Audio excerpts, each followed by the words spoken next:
Hello, everyone. Welcome to our final demo. We are the Autopilot dashboard team. So IBM Autopilot is an open source tool that is developed by IBM. It is a Kubernetes native daemon that continuously monitors GPU, network, and storage health while detecting infrastructure issues during AI workloads as well. So overall, Autopilot will continuously monitor the GPUs. It'll do comprehensive health checks and also optimizes resources. To address the lack of visualization and inefficient troubleshooting, we are developing a dashboard for Autopilot that is integrated with GPU equipped OpenShift or Kubernetes clusters. And an overview of the features include login page, monitoring page, and testing page. So the login page has RBAC through Keycloak to distinguish general users from administrators. The monitoring page displays most recent node information and health checks from Autopilot. As for the testing page, it enables administrators to run health checks on worker nodes and display these executed tests on the embedded terminal. So these were the project goals which we defined at the start of the semester. For the minimum acceptance criteria, they were ability to deploy autopilot tests and view results in the embedded terminal. It was ability to view the node and system status from the latest health checks results.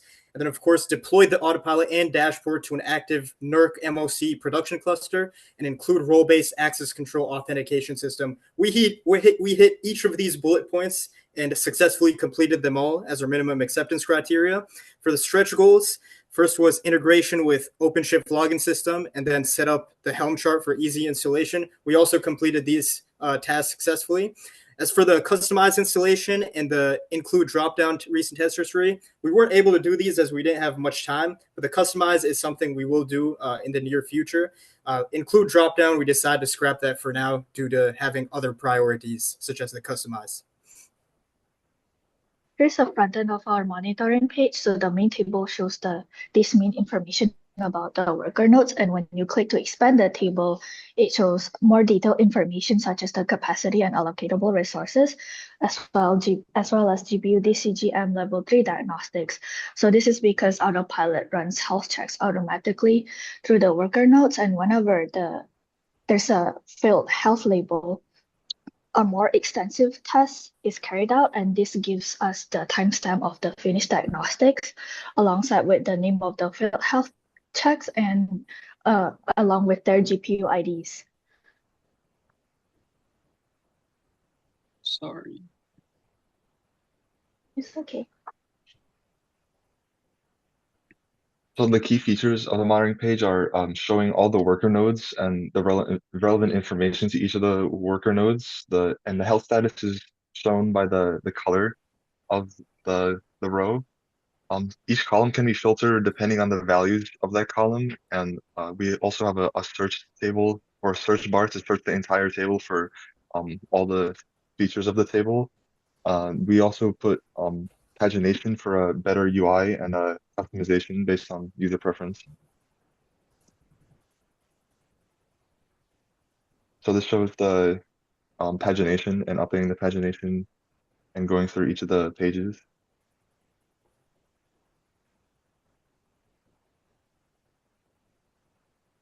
As well as updating the filter for the GPU health and searching through the features. And this is the expanded table. And we also included URL parameters for going back to previously made filters and searches.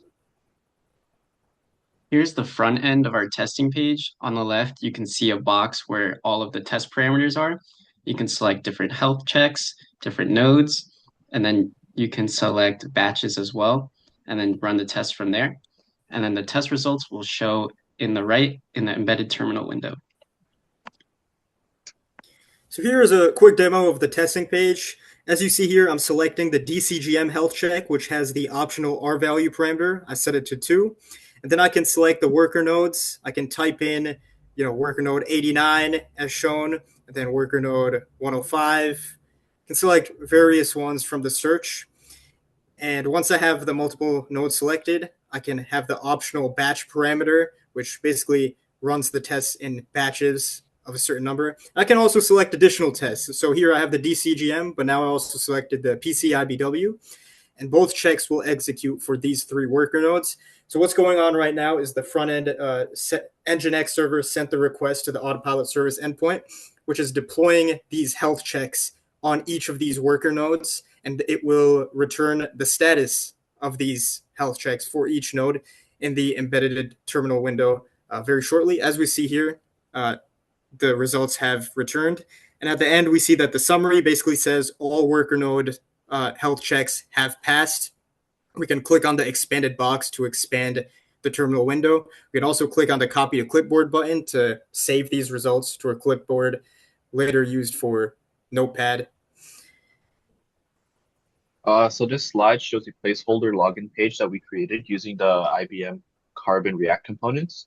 The purpose of this page is to provide a foundational layout and style consistent with Carbon's design system.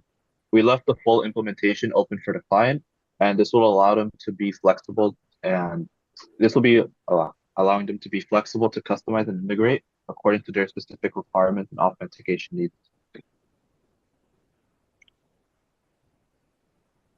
For the role-based access control, we set up the demonstration showing 2 types of accounts. The first is an authorized GitHub account that has full access to the entire website, showcasing unrestricted permissions. And on the other hand, our dummy account, it's configured to have limited permissions, while it can access the full website, like the monitoring page and the testing page. You'll notice that when we get to the run tests, it can't access the run test button, and it's unavailable for this account. And to further show the role-based access control, we show an unauthorized GitHub account that attempts to log in. In this case, the system identifies that the account lacks the necessary permission. And as you can see in the demo, the user is then redirected back into the login page. Here's an updated application architecture, and it shows everything is hosted in the Kubernetes cluster. And within the Nginx HTTP server, we have 3 main pages, and we can see that the cluster identification is connected to login, then watch nodes with status is connected to both monitor and testing, and it calls and establish this Kubernetes watch API. And then the run test is connected to testing, and this is connected to request information from RESTful API, and this is all done within IBM Autopilot. And to further talk about the Kubernetes Watch API, it's an extension of the Kubernetes API with the true query, and this provides real-time updates on Kubernetes objects. So previously, instead of having multiple methods, we have now a single watch stream method that is shared with the monitoring and testing page, reducing redundant API requests.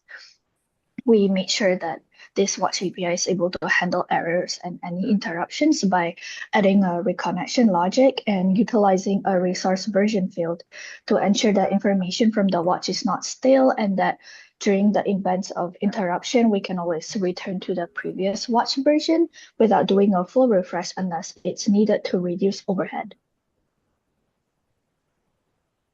So in terms of the run autopilot test or the run test method, which we use to deploy the health checks, the parameter values are passed from the front end testing page, and then the method makes the REST API request to the autopilot service, and the endpoint is determined from the environment variable. The different parameter values that were shown in the demo include the hosts such as the nodes, and the check for the tests, and running nodes by job, node label, and then batch to divide up the tests in parallelly run batches. The image below is taken directly from the IBM Autopilot main repository, explaining each of the specific parameters. We also containerized and deployed our web app to OpenShift. We used a Docker file compatible with the OpenShift permissions, as well as an Nginx configuration file. We built the image using Podman and pushed it to a Quay repo. We then created a service on our OpenShift project pulling from the Quay repo, and the active link is shown below. You can access it and use the default credentials of Autopilot Dashboard, Autopilot-Dashboard for username and password. For the Nginx server configuration, it's a web server with reverse proxy used during our production deployments. Basically, the web app sends the request through the browser, which doesn't have access to our internal Autopilot or Kubernetes endpoints. So Nginx is needed as a proxy to forward the client request to the appropriate internal endpoints using the proxy path syntax. And the syntax is shown below for the Autopilot service endpoint /Autopilot and the Kubernetes API, which is /Kubernetes. We also made a Helm chart for easy installation of the Autopilot dashboard. So a Helm chart will simplify Kubernetes deployment as it acts as a package manager for Kubernetes. And it also streamline configure management by providing a centralized values.yaml file, which will manage environment-specific configurations. It'll also facilitate repeatability by ensuring consistent deployments across different environments. And it'll also make for easy application updates using the Helm upgrade command.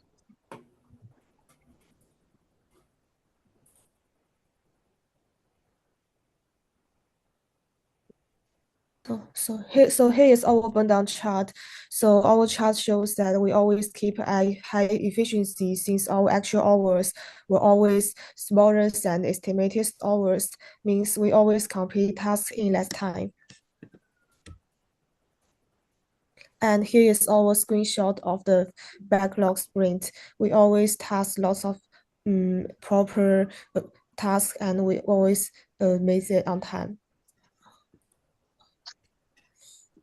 Some challenges that we encountered in this final sprint with the Helm chart, there were issues accessing different pages of the dashboard after installing the Helm package.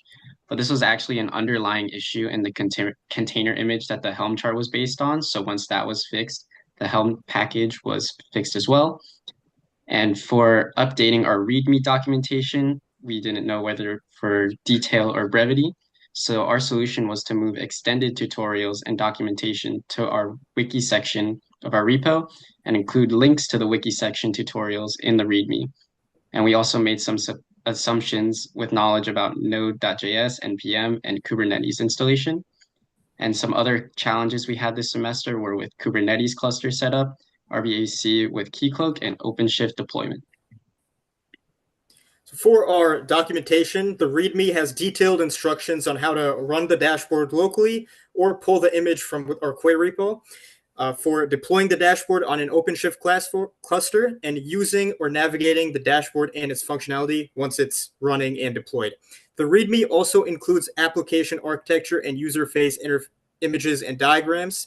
And of course, the repo's wiki contains additional documentation such as setting up Kubernetes clusters using Cadden, setting up Autopilot, deployment instructions for Keycloak server with role-based access control and GitHub OAuth, which is specifically used by NERC/MOC, and dashboard installation instructions using the previously mentioned Helm chart.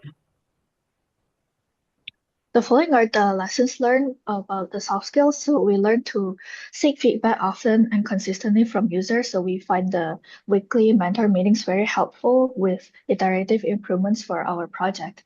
Then we practice vertical slicing, which helped us to have an end-to-end demo working. So this is observable in our dashboard in Sprint 2, where we have all of the basic functionality ready, and the enhancements are later included in the later sprints. We also learn to be generous when estimating agile story points and always document our findings during setup processes and communicate them through Slack. We also do agile ceremonies by doing sprint planning, retrospectives, burn down charts, and more. And we also learn to show enthusiasm for our product and project. As a summary for our technical skills, Kubernetes was used as our container orchestration system for deployment, scaling, and management. And we learned about other concepts and commands related to Kubernetes. We retrieved and requested information from Kubernetes Watch API and RESTful API. React.js was our front-end library with the Carbon design system to match IBM's styling. Podman was used for container management and building container images. We stored our container image in Quay, which is the container image registry. OpenShift container platform containerized the application management to deploy on the NERC and MOC. Helm was our Kubernetes package and app management. Nginx for web server and reverse proxy, and then Keycloak and GitHub OAuth for login with RBAC. So for the feedback, we finalized the pull request to autopilot report and addressed any comments and edits. We also keep logging implementation for NERC in separate but more easy branch as it contains lots of specific code. Also, we complete the Helm chart as it was more critical to autopilot, but the NERC prefers customized, so a customized installation can be included and as well as an additional sketch goal. For project future and possible limitations, we could in the future implement the stretch goals that we weren't able to implement, improving the health check labeling, conduct more testing on edge cases, like ones that we thought of and other ones that we may not have thought of. The dashboard will be integrated with the main autopilot repo and can be easily run from clusters with install autopilot. Autopilot and the autopilot dashboard can be used for any Kubernetes cluster running AI workloads because autopilot is an open source project.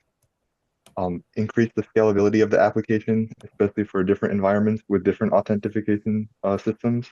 And limitations are that our main clients are IBM, Red Hat, and NERC, and other clients may have different requirements for autopilot and dashboard. And thank you for joining us in our journey of the development of autopilot dashboard, and we can't wait to see where our project goes in the future. Yay. Yay!